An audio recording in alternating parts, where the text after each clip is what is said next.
Retrato de familia con un país al fondo podría ser un título alternativo para esta auténtica delicatessen, Hit the Road, que ahora se estrena, presentada en la quincena de los realizadores del Festival de Cannes y en España en el de Valladolid, con la que debuta Pana Panahi, hijo del iraní Jafar Panahi.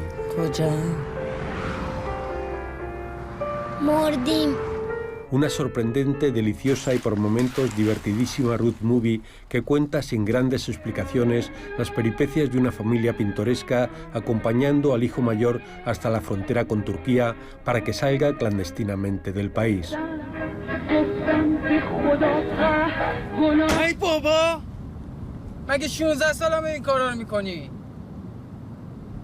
مثلا دم آخری دارین فضا رو شاد میکنی. خفه شو جلو بچه. No quería subrayar el carácter o los conflictos de los personajes para que el espectador pudiera verlos como una familia cualquiera, como tantas otras. La presencia del hijo pequeño impide que los adultos se expresen abiertamente, lo cual obliga al espectador a leer entre líneas, a completar en su cabeza las causas últimas de ese viaje.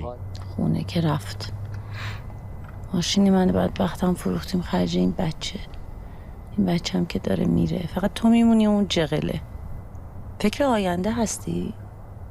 من خودم الان تو آینده‌ام.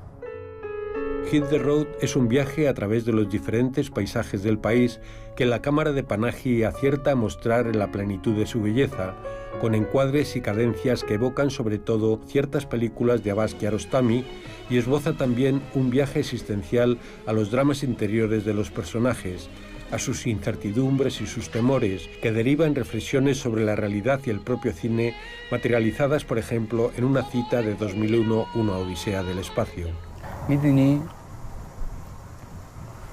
مثل ذهن میمونه وقتی میبینیش آروم میشی تو رو میبره تو اعماق کهکشان کهکشانا که توش همش جنگه کجاش آروم میکنه آدم آخه نه بابا نمیفهم مثلا شما مردا رو No conseguimos los permisos para rodar, así que la película no se verá en Irán.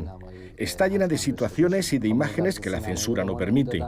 Cosas absurdas e inimaginables para los que no viven allí, como que un perro viaje en un coche, que la mujer fume o baile, o las canciones que suenan y cantan, que son de antes de la Revolución, que están prohibidas, aunque todo el mundo las escucha. چی بخونم دیگه من با این صدای